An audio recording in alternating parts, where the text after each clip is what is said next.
vos familles d'être là ce matin. 35 degrés, coupure de courant. On a fait une prière, on est en nage. Baruch Hashem, on a transpiré pour Dieu. Olivier, oui. Tu es avec moi? On a transpiré pour qui ce matin? Hashem, Akadosh Baruch, que cette transpiration qu'on a eue ce matin pour toi, que tu approches la venue du Mashiach, et que ce Tisha B'Av qui arrive soit le dernier. Be'ezrat Hashem, amen, ken yeh ratzon. Pour les malades. Nessa Myriam, Bat Netanel, Sarah, Monique Esther Batodette, Joël Tihila Batodette, Liz Noémie Bat Julie Frecha, Jocelyne Batoraïda, Raphaïm Yosef, Schneider, Ben Léa, Yaakov Ben Ezra, Chana Bat Sarah, Harmonie Sarah, Bat Chaya, Bat Sarah, Liron, Shaoul, Yitzhak, Bar Mazal, Abba Marie, Rabbi Avraham, Bar Simcha, Julie, Meir, Ben Jimol, Yaakov Ben Chzala, Arzala. Pardon? Myriam Bat Dila. Dina. Ok. Bracha ve'atzlacha. Ce matin, dans le Limud Torah. Alors écoutez, parce que c'est ce qu'on va dire ce matin, c'est énorme.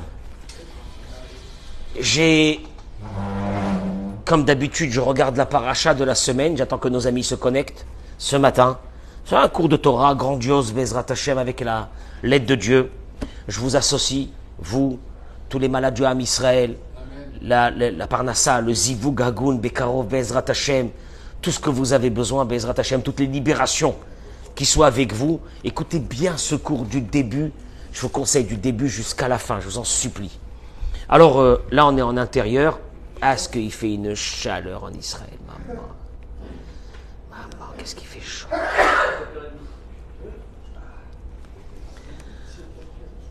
Olivier, tu es avec moi ou il n'y a que ton corps qui est là et ton âme, elle est déjà partie? Hein? Tu as sommeil. Il est 9h15. Comment tu peux avoir sommeil à 9h15? Qu'est-ce que tu fais la nuit? Tu étudies la Torah toute la nuit? Sûrement, sûrement.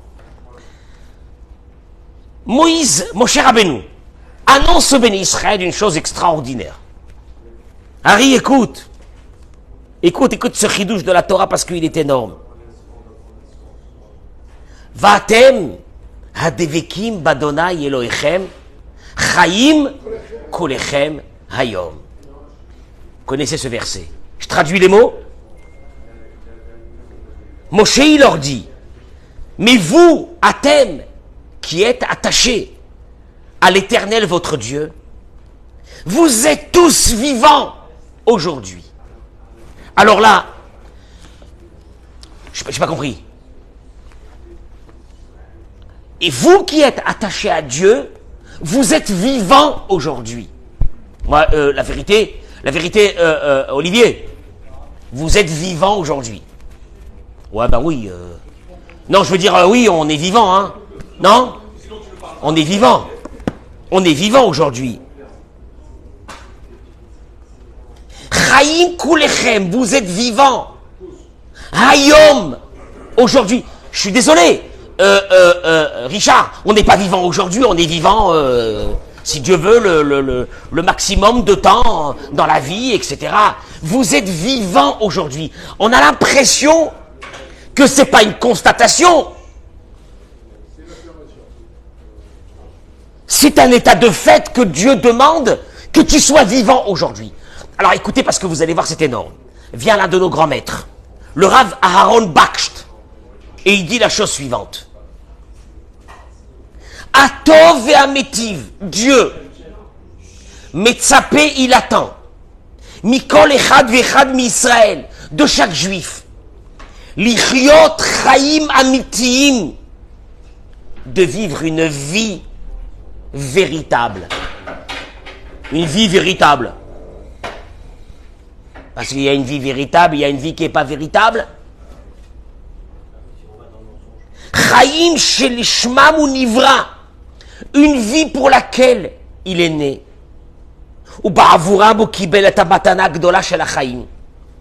Dieu attend de toi que tu vis une vie véritable. Parce que c'est pour cette vie véritable qu'il t'a donné la vie. Ça ne veut rien dire encore. Dieu dit, vous qui êtes attachés à moi, Chaim kulechem hayom, je vous demande de vivre une vie véritable pour laquelle vous êtes venus dans ce monde. Parce que si vous ne vivez pas cette vie véritable pour laquelle vous êtes venus dans ce monde, je vais me poser une vraie question, pourquoi vous êtes venus ici? Eric, c'est encore un peu abstrait. Je vais vous donner la définition de la vie dans la Torah. Le Shulchan Aruch dans Yoreh De'ah Siman Yudchet, il ramène une chose phénoménale. Écoutez-moi bien, c'est énorme. Vous savez que dans la Torah, un animal, un oiseau qu'on doit égorger, qu'on doit faire ce qu'on appelle l'abattage rituel pour le manger, si l'animal, il y a un doute qu'il est ce qu'on appelle en hébreu déroussa. Je traduis les mots. Admettons qu'un lion est rentré dans un cheptel de moutons. Il y a certains qui sont blessés. Ces moutons blessés, on a un problème avec eux. C'est quoi? C'est que peut-être ils vivent encore, mais au fait ils sont déjà quoi? Morts. Car leur espérance de vie, elle est en train de se terminer. Alors d'après la Torah, on n'a pas le droit d'égorger cet animal et de le manger, car il est considéré terefa. Il est considéré déjà mort. On appelle ça dans le langage de la halacha deroussa. Le Shulchan Aruch ramène sur un canard. Écoutez-moi bien parce que c'est énorme. Et partagez le cours, partagez. Faites une mitzvah de partager pour que le maximum de personnes puissent regarder ce cours aujourd'hui parce que ce que je vais dire, il est énorme. Eric, un canard, le Shulchan Aruch il dit, Shenafal minagag, qui est tombé du toit. Il y avait un toit, le canard il a cru qu'il volait. Et il s'est ramassé. Vous savez qu'une parenthèse qui n'a rien à voir avec le cours, paraît-il qu'il y a un midrash qui dit que le canard est l'animal le moins aimé dans la Torah. Eric, écoute-moi ça va t'intéresser. Le canard. Pourquoi le canard? Qu'est-ce qu'il a fait de mal, le canard? Il est mignon. Il a un bon foie gras. Hein, pour les fêtes de fin d'année. C'est sympa. Qu'est-ce qu'il a, le canard? Et ce midrash, paraît-il qu'il y a un midrash. Je ne l'ai pas trouvé, mais paraît-il. Que ce midrash, il dit que le canard est l'animal le moins aimé dans la Torah. Pourquoi? Parce qu'il marche, il nage et il vole. Et les trois, il est fait en boitant. Vous avez vu la démarche d'un canard? Bon, le vol, il n'est pas terrible, etc.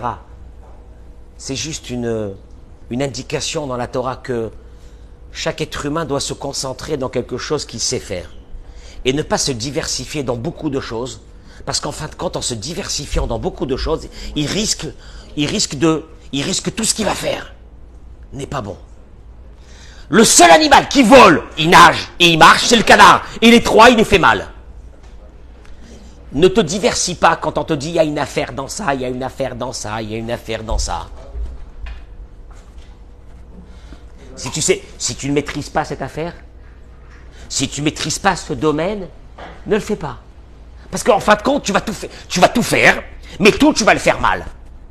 Je ressors de l'histoire du canard. Le Shulchan Aruch dit, un canard qui est tombé d'un toit,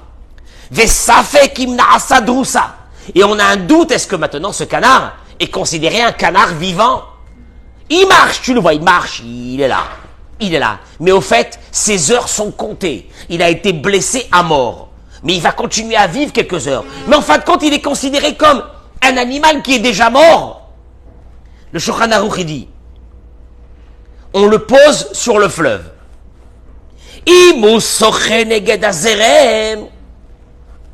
s'il va nager contre le courant du fleuve, Siman Shiu Chai, ça va être un signe qu'il est vivant. Et si il va avec le courant du fleuve, c'est qu'en fait il n'a plus de force. Il est déjà en train de mourir. Et ce canard, tu n'as pas le droit de lui faire l'abattage rituel et de le manger parce qu'il est considéré déjà mort. Tu viens d'entendre ce que je viens de dire là maintenant?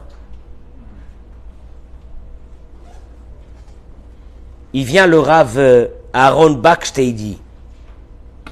Une personne qui vit une véritable vie, c'est une personne qui n'est pas attirée avec le courant.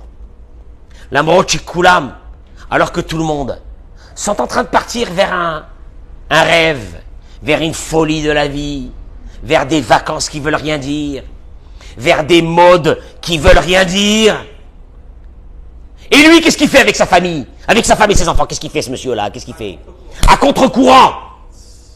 À contre-courant, c'est le vivant. Celui qui suit le courant, il a l'impression de vivre. Pourquoi? Mais parce que je suis avec tout le monde, on fait comme tout le monde.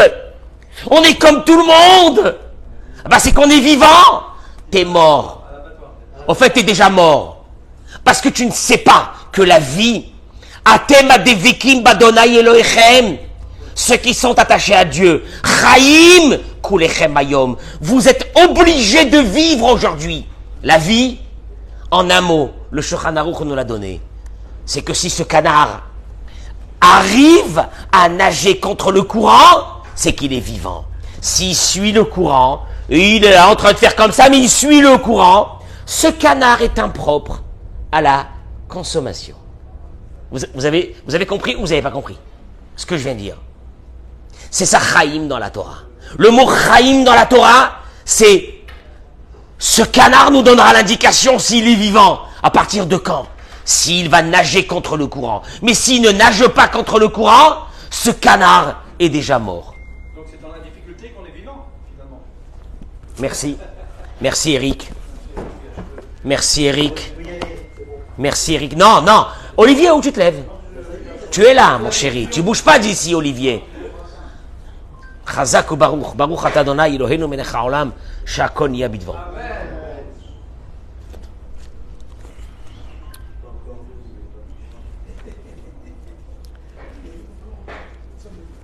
Vous savez que dans le livre de Bereshit, au moment de la création du monde, c'est là-bas l'indication de notre vie. Celui qui veut trouver l'indication de sa vie, qu'il aille lire le livre de Bereshit, au début de la création du monde. Vayomer Elokim, Yehi Or. Dieu a dit, Yehi Or, que la lumière soit. Vayehi Or, la lumière fut.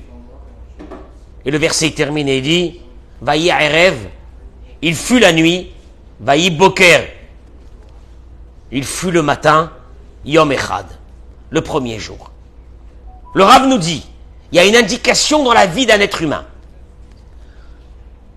Vayehi Erev, il fut la nuit, Vayehi Boker, il fut le jour, Yom Echad. Et ainsi de suite dans tous les autres jours de la semaine. La Torah est venue te dire une chose.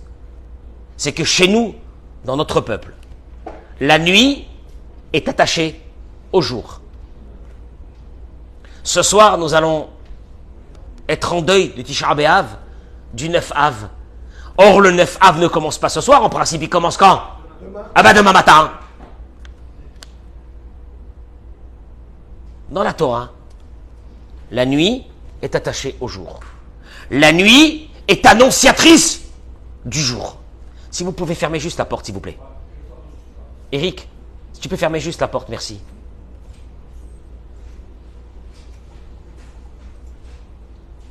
Merci. Et là, le Rav dit, sachez une chose, c'est pas venu pour nous dire simplement que la nuit, elle est attachée au jour. C'est pas ça le problème.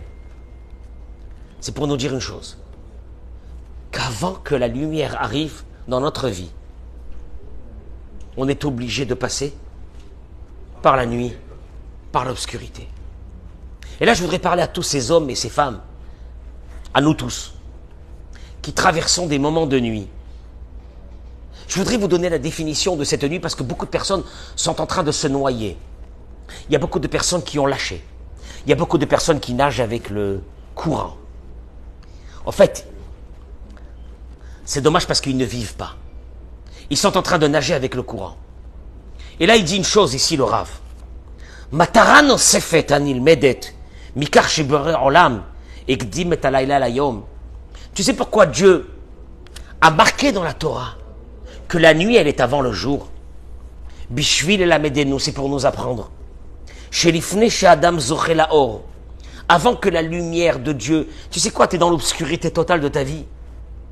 Des souffrances, des problèmes, des maladies, des choses qui sont terribles. Tu es dans la nuit. La Torah, elle te dit, avant que la lumière arrivera, tu dois passer l'obscurité. La avor kishlonot veiridot. Écoutez-moi bien ce que je suis en train de dire parce que c'est la réalité de la vie. Tu sais quoi? Je vais te dire une chose. Eric, mon père, il m'a dit toujours, qu'Akadosh Baruch Hu lui envoie la réfoua chez les mains. Il dit, mon père, une chose, que moi j'ai pris dans ma vie. Ce que le temps fait, l'esprit ne fera pas. L'esprit, c'est maintenant. Ta situation, elle est comment? Catastrophique. Laisse le temps. Le temps, quoi? Le temps, quoi? Le temps. Tu as vu la situation, elle est catastrophique. Quel le temps? Ce que le temps fera, l'esprit ne peut pas comprendre. Il est limité. L'esprit est limité à quoi? À l'instant. Laisse le temps. La majeure partie de nous tous, on a un gros problème avec ça. On ne laisse pas le temps. On veut vite les choses. On veut vite terminer les choses et on a tout perdu. Regardez ce que je viens de vous dire. C'est énorme. Laisse le temps. Laisse le temps. Tu verras. Laisse le temps, laisse le temps. Ça veut rien dire tout ça. Quoi, laisse le temps, ça veut rien dire. Le temps, il change les gens. Le temps, il change les personnes. Le temps, il change les esprits. Le temps, c'est Dieu. Maintenant, c'est le Satan. Et là, le Rav, il dit, laisse. Il y a des moments dans la vie où c'est la nuit. Mais tu sais bien qu'après la nuit, il y a quoi? Il y a le jour. Et là, voilà. Je te pose une question, Richard. Et pourquoi je dois passer la nuit? Pourquoi il faut que moi j'ai des problèmes dans ma vie? Les enfants, les problèmes de Parnassa, les problèmes de santé, les problèmes de Shlombaït, les problèmes... Et pourquoi? Leotzi meitanu et agava, shechnis banu anachash akadmoni beomro, veitem kelokim. Il y a en nous un poison. Ce poison, on est obligé de l'enlever. Comment? Par une chose, la nuit. La nuit, les soucis. Quel poison? Le serpent, quand il est venu dans l'être humain au début de l'humanité. Et il lui a dit, il faut que tu manges ce fruit de l'arbre défendu. Car en le mangeant, vitem kelokim, tu seras comme Dieu. Je peux traduire ces mots parce que ça a l'air d'être bizarre. Tu seras comme Dieu. L'être humain a en lui une force énorme qui risque de lui détruire sa vie. C'est son orgueil. L'être humain ne veut pas dépendre de personne. L'être humain veut assurer ses arrières. L'être humain veut assurer ses avances. L'être humain, il veut se lever un beau matin et dire « j'ai réussi ». L'être humain, il est à l'intérieur de lui, il y a une force énorme. « Vitem kelokim » vous serez comme Dieu. C'est ce qu'on appelle l'orgueil. Achocher chez Adam envers Beruchaniut. Écoutez-moi bien. Parce que je vais vous donner une force d'espérance dans la vie quand on passe des mauvaises choses dans la vie. De ne pas les prendre avec une vision négative, mais justement d'ouvrir une vision positive de la vie. Ça va vous ouvrir des choses énormes dans la vie. Achocher chez Adam envers Beruchaniut. Ce que tu vas passer dans ta vie, dans des moments mauvais de ta vie, va te briser, va t'enlever de toi ce qu'on appelle cette obscurité. En fait, l'obscurité n'est pas un état de fait que tu es en train de passer un mauvais moment dans ta vie. C'est qu'en fait, à l'intérieur de toi, il y a une obscurité qui s'est installée. Et c'est là que va commencer les problèmes dans ta vie. Il y a des gens qui me disent, la loi des séries. Ah, la vérité, là, il y a quelqu'un qui a dû me mettre. Mais un œil, une skoumoun, tous les noms que tu veux, une l'aïn, le machin, et là, 1, 2, 3, 4, 5. Et tu dis, ah, c'est pas ma parole d'honneur, c'est pas possible, qu'est-ce que j'ai fait? Et là, tu commences à trembler. Tu dis, oh là là, ça va pas. Et le Rav, il te dit, au fait, c'est une obscurité qui est en train de s'installer dans ton âme. Et qui va te faire perdre tout ce que tu as gagné. Pourquoi? Parce que c'est venu pour une chose. Les vatel mimeno et agaava. Pour enlever de lui l'orgueil, akfira, l'athéisme. Et de revenir à une vision réaliste de la vie. Je vais traduire tout de suite. Traduction des mots. Tu dis, oh maman, qu'est-ce qui se passe? Ça va pas. Puis d'un seul coup, ça va pas. Et ça va pas. Et ça va pas. Et qu'est-ce que tu commences à te dire? C'est quand la dernière fois que quelqu'un m'a mal regardé? N'importe quoi. Mais n'importe quoi. Hein? Non. Et Dieu te dit, mais arrête avec ton mytho. Qu'est-ce que tu veux mettre un poisson devant ta maison? Ah, des mecs qui mettent des poissons, des mains. Moi, je te dis, quand je te dis, ni les mains, ni rien. Écoute-moi bien. Je m'occupe de toi. Mais, des damhout partout, je sais pas quoi. De la bourra. Dieu te dit, regarde, mais c'est moi qui te l'ai mis, laisse tomber les gens. Mais, ah bon, c'est toi, pourquoi Dieu? Pourquoi tu m'as fait ça? Pourquoi? Il te dit, pour enlever l'orgueil. Tu sais l'orgueil de ceux qui disent, je suis intelligent. Je suis fort, je suis roublard, personne ne peut me gagner avec ma parole. Je prends le téléphone, j'embrouille tous les clients du monde, je les embrouille. Je suis une bombe atomique. Dieu te dit, tu es une bombe atomique? Tu verras comment tu vas exploser. Regarde, c'est juste une question de temps. Mais une vraie bombe atomique. Et là, il dit, quand ça commence à tomber, il y a des personnes qui avaient des réussites énormes dans leur vie. Puis d'un seul coup, paf. Alors là, ou bien tu t'écrases et tu en veux au monde entier en disant que c'est le monde entier qui t'a mis l'œil, ou bien tu retournes vers quelque chose de fondamental qui va te donner des forces pour la suite de la vie. Quoi? Il dit, Dafka batsim tsumim batsarot, justement dans les moments où ça va pas dans la vie. Adam Roé, chez Blia Boré Olam ou Ephes. Rabbi Nachman de Breslev, il dit, c'est dans les moments où ça va pas y aller dans ta vie, parce qu'il y a des soucis monstrueux qui ont commencé, c'est là que tu vas commencer à quoi? À voir Dieu. Chez Biladavu le Yachol Yatzliach le Kloum, et tu arriveras à une constatation que sans lui, tu peux pas réussir. Viazumit Horer l'Archov, et là tu commences à réfléchir. Kanire Shani Tzarich et Hashem. Apparemment, j'ai besoin de qui? De Dieu. El Librera, El Alehodot. J'ai plus aucune brera, comment on dit brera? Aucune solution. Et là, les hodot, c'est de remercier, aucun choix, merci Moshe, de remercier Hachem et de lui dire que sans toi, Dieu, au fait, j'étais rien. Et que tout ce que j'avais, c'était grâce à toi. Et j'ai besoin de toi. Traduction des mots. Qu'est-ce qu'il est en train de te dire? Quand ça va pas, c'est juste une remise à niveau pour que tu te reconnectes avec lui. Et c'est pour cela que Dieu est obligé de faire tomber l'homme ou la femme, la rocher, dans une obscurité, la viritanu galut nafshit, de nous amener dans ce qu'on appelle, il appelle Rabbi Nachman, l'exil de l'âme. Tu te sens, il n'y a plus rien qui va. Tu en peux plus. T'as une angoisse. Tu dis, je vais mourir. Qu'est-ce qui m'arrive? Mais c'est quoi cette loi des séries? J'en peux plus, etc. Il te dit, iridote, des chutes. Il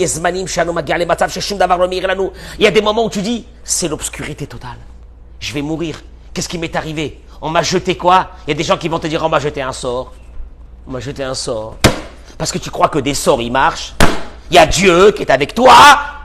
Depuis le premier souffle de ta vie jusqu'au dernier souffle de ta vie, tu parles de sort. Shum davar l'homme sapé comme Menachem Otanu. On ne trouve plus goût à la vie à ce moment-là dans rien du tout.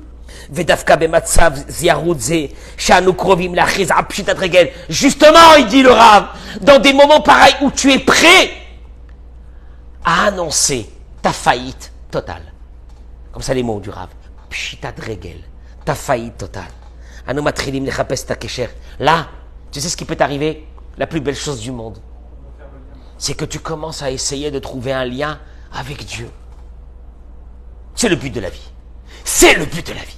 C'est le but de la vie.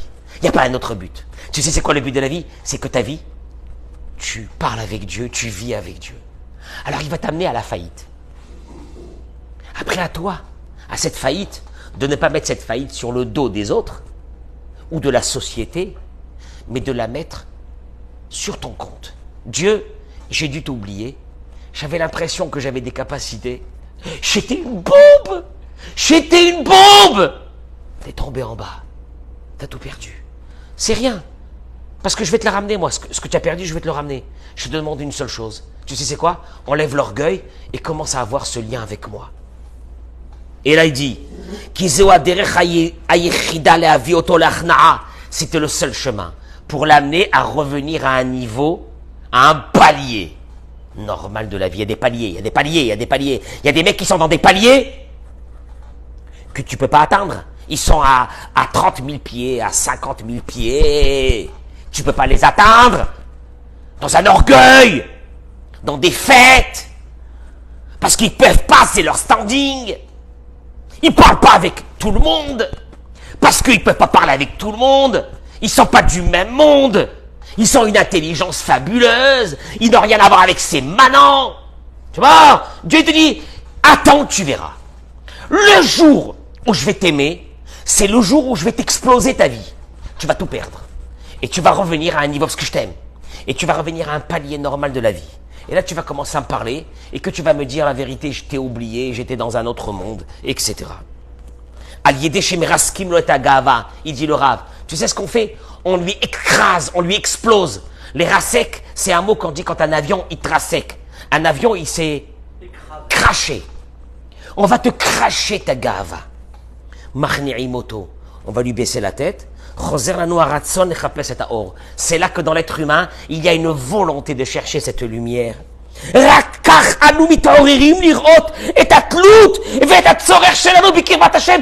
que tu vas dire, j'ai besoin de toi, Dieu.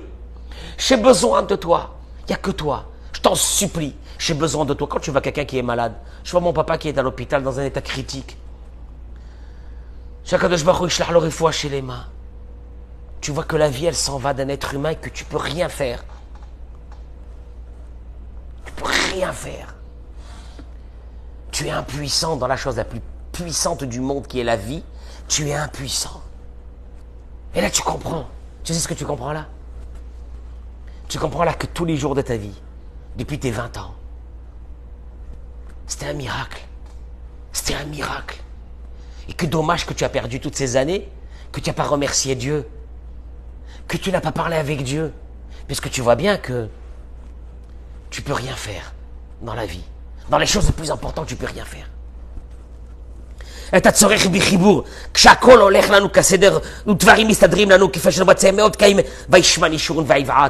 Parce que dans les moments où tout allait bien, et que dans le boulot on explosait, et que les vacances étaient la folie, et que nos moyens étaient illimités, etc., on l'a oublié. On était dans l'orgueil. Dans l'orgueil, il y a certains qui vont te dire « Non, je n'étais pas dans l'orgueil, c'est pas vrai. » Tu veux que je te dise c'est quoi l'orgueil? Quand tu regardes l'autre, qui n'a pas réussi dans les affaires comme toi, est-ce qu'il peut devenir ton ami? Ou bien tes amis sont selon ton standing? Là, ça sera l'indicateur pour toi de ta gava, de ton orgueil qui va t'amener obligatoirement un jour vers un crash. Si quand tu as réussi dans les affaires, tu peux rester avec des amis qui sont restés très bas, c'est que ça démontre que tu n'es pas monté dans ça parce que tu comprends que ta bracha, elle te vient de qui? De Dieu. Mais si, au moment où ta réussite t'a fait séparer de beaucoup de personnes et des fois même des personnes de ta famille, parce que c'est plus ton standing, c'est que tu as perdu ta vie. Je termine avec ça. Anenu liskor tamid. Habaya shel adam ale adamot ira kagava. Eric, le problème de l'être humain dans ce monde qui va le tuer, qui va lui bousiller sa vie, c'est son orgueil. Non, non, c'est pas vrai. Non, c'est pas vrai, je suis pas orgueilleux. Hein? Je suis pas orgueilleux. Mais on va commencer. T'as pas remarqué que depuis que tu gagnes beaucoup d'argent, tu regardes ta femme d'une autre façon? Tu vois pas que quand tu regardes tes amis, c'est plus la même chose? Tu vois pas que quand on te manque un peu de respect, avant quand on te manquait un peu de respect, au moment où tu tournais et tu faisais rien de ta vie et t'avais pas gagné du fric, on te manquait du respect. Mais là aujourd'hui, si on te manque de respect, quand tu vois deux personnes s'arrêter avec deux bagnoles en train de se battre comme des chiens dehors, c'est quoi? L'orgueil. Il m'a pas laissé passer. Il m'a fait une queue de poisson. Il m'a fait une queue de poisson, je vais le tuer. Mais je vais le tuer, je vais le tuer. Il m'a fait...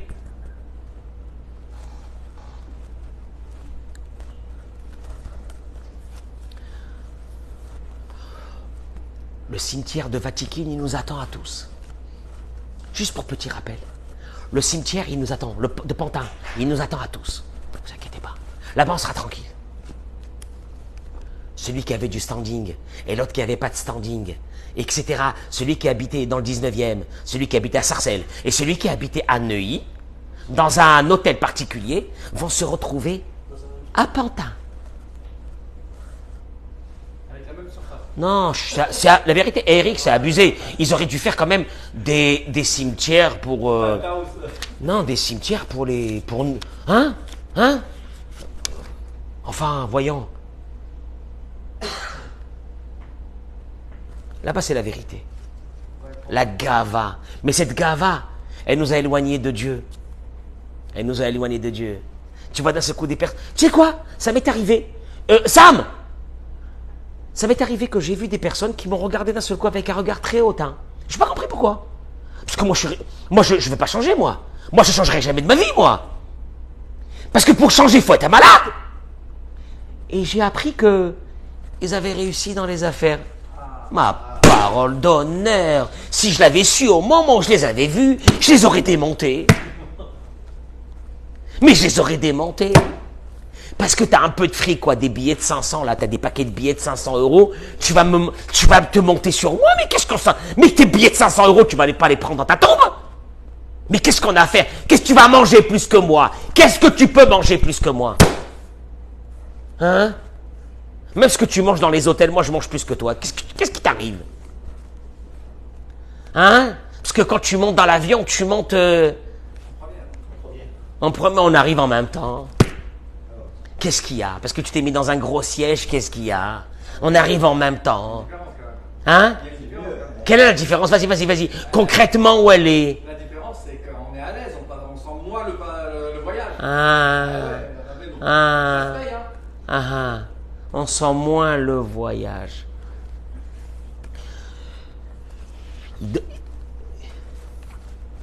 Je suis pas sûr qu'ils ont mieux dormi que moi dans l'avion.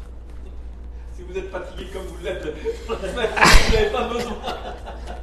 Vous tombez chaotique. L'Adam yeshnitia lishkoach et Hashem bechol pa'am v'nichtzot listader bil'adav.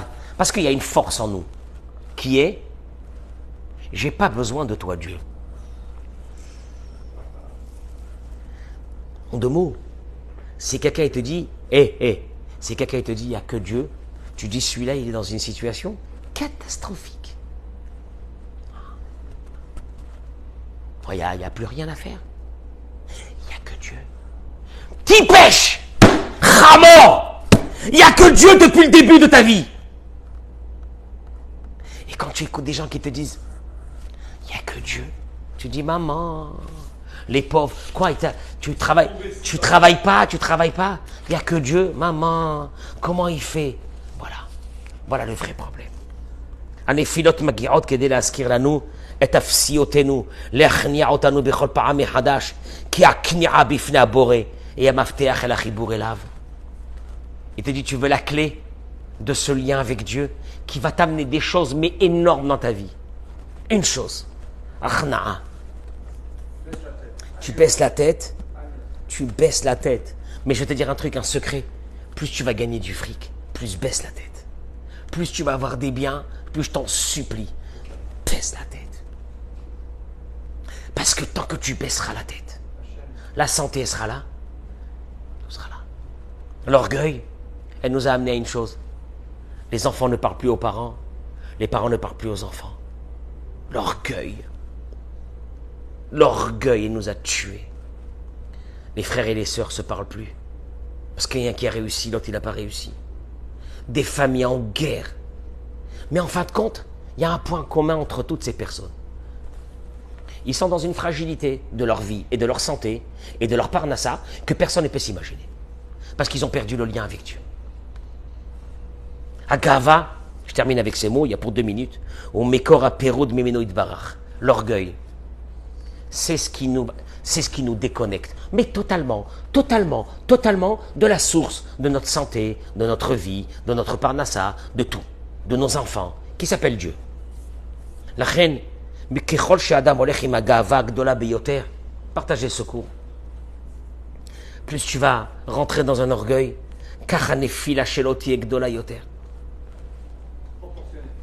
proportionnel à ton orgueil, tu vas te casser la figure. Mais tu verras. C'est juste une question de temps. Pour ça, je vous dis tout à l'heure, laissez le temps, vous allez voir. Ceux qui sont en haut de l'affiche, qui ne regardent pas les autres, ils ne se mélangent pas aux manants. Ils ne se mélangent pas au peuple. Mélange-toi au peuple. Je t'en supplie, mélange-toi au peuple. Écrase ta tête. C'est comme si tu étais un clochard. Tu veux que je te dise pourquoi? Parce que, et dans ta tête, tu te dis, Hachem, il n'y a que toi. Il n'y a rien, donc rien n'est à moi. Tout est à toi. Tu vas voir. Ta richesse, ta réussite, elle restera. Le jour où tu lèveras ta tête, tu seras foutu. La reine Kechol, il dit, parce que Dieu est obligé à l'orgueilleux de l'écraser en fonction de son orgueil. Donc ça va être violent.